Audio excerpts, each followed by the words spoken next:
नमस्कार, मैं हूं प्रशांत दुबे और आप देख रहे हैं बुंदेली माटी। आज हम बात करेंगे पिता और पुत्री के एक ऐसे प्रेम और स्नेह की जिसमें बेटी ने अपनी आधी जान गिरवी रखकर पिता की जान बचाई। जी हाँ, आप सही समझे, हम बात कर रहे हैं लालू प्रसाद यादव और उनकी बेटी रोहिणी आचार्य की। आज समाज में ऐसे कितने ही उदाहरण हैं जिसमें थोड़े से लालच के लिए या थोड़ी सी जायदाद के लिए औलादें अपने बाप की हत्या तक से परहेज नहीं करती हैं। ठीक इसके विपरीत बिहार की इस बेटी रोहिणी ने अपने पिता की जान बचाकर उन युवाओं के लिए एक अनूठा अलग तरह का उदाहरण प्रस्तुत किया है। पराया होकर भी कभी पराई नहीं होती, शायद कभी पिता से हंसकर इसलिए बेटियों की विदाई नहीं होती। इन शब्दों को बिहार के पूर्व मुख्यमंत्री लालू प्रसाद यादव से बेहतर कौन समझेगा।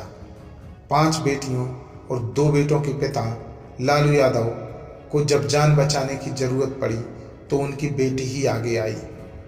लालू यादव को गर्व है कि रोहिणी आचार्य उनकी बेटी है। आरजेडी सुप्रीमो की किडनी खराब हुई, उनको किडनी ट्रांसप्लांट की जरूरत पड़ी तो बेटी बेहिचक पापा के लिए किडनी देने को तैयार हो गई। उसने एक पल भी नहीं सोचा कि उसके जीवन का क्या होगा। उसको तो बस इस बात की चिंता थी कि पापा ठीक हो जाएं। लालू यादव का ऑपरेशन सिंगापुर में हुआ और उनकी बेटी रोहिणी आचार्य ने ही उनको किडनी डोनेट की। रोहिणी ने एक के बाद एक कई ट्वीट किए। एक ट्वीट में उन्होंने लिखा कि जिन्होंने लाखों करोड़ों जनता को आवाज दी उनके लिए आज सब मिलकर दुआ करें। दूसरे ट्वीट में रोहिणी ने लिखा कि मेरे लिए इतना ही काफ़ी है, आपकी खैरियत मेरी जिंदगी है। लालू और उनकी बेटी रोहिणी दोनों ही अस्पताल में भर्ती हैं।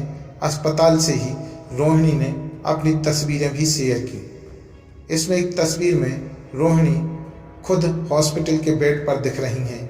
वैसे लालू यादव के दोनों बेटे और बड़ी बेटी मीसा भारती अपने पति के साथ सिंगापुर में मौजूद हैं। कहा जाता है कि वे लोग किस्मत वाले होते हैं जिन्हें बेटियां नसीब होती हैं। लोगों का मानना है कि उन लोगों को भगवान की मोहब्बत नसीब होती है। शायद इसलिए हमारी संस्कृति में बेटियों को ऊंचा दर्जा हासिल है। एक पिता अपनी जान देकर भी औलाद की जान बचाने और उसके सपनों को पूरा करने की कोशिश करता है। फिर लालू यादव तो 7 बच्चों के पिता हैं। वो भला अपनी बेटी को परेशानी में कैसे डाल सकते थे। जब एक डॉक्टर ने कह दिया कि किडनी ट्रांसप्लांट के सिवाय कोई दूसरा रास्ता नहीं है तो पूरा लालू परिवार सोच में पड़ गया। रोहिणी आचार्य ने जब किडनी डोनेट की पेशकश की तो लालू ने सुनते ही मना कर दिया। रोहिणी ने काफ़ी मान मनौगल के बाद पिता लालू यादव को मना लिया और वो किडनी लेने को तैयार हो गए। आपको बता दें कि लालू की दूसरे नंबर की बेटी रोहिणी आचार्य खुद भी डॉक्टर हैं। रोहिणी की शादी उनके MBBS कंप्लीट करने से पहले ही हो गई थी। उनके पति शमशेर सिंह पेशे से सॉफ्टवेयर इंजीनियर हैं। शादी के वक्त वो अमेरिका में जॉब कर रहे थे। बेटियां एक साथ कई रिश्ते को निभाती हैं। पापा की लाडली, भाई की प्यारी, शादी के बाद किसी की पत्नी तो किसी की बहू, फिर माँ से किसी की दादी तक के रिश्ते से बेटियां सराबोर रहती हैं। मगर जब वो अपने पापा के पास होती हैं तो उनकी लाडली बन जाती हैं। उम्र का चाहे कोई भी पड़ाव हो, उसे पापा की चिंता बिल्कुल वैसी ही होती है जब वो कहा करती थी, मुझे पापा से ज़्यादा शाम अच्छी लगती है, क्योंकि पापा तो सिर्फ खिलौने लाते हैं मगर शाम पापा को लेकर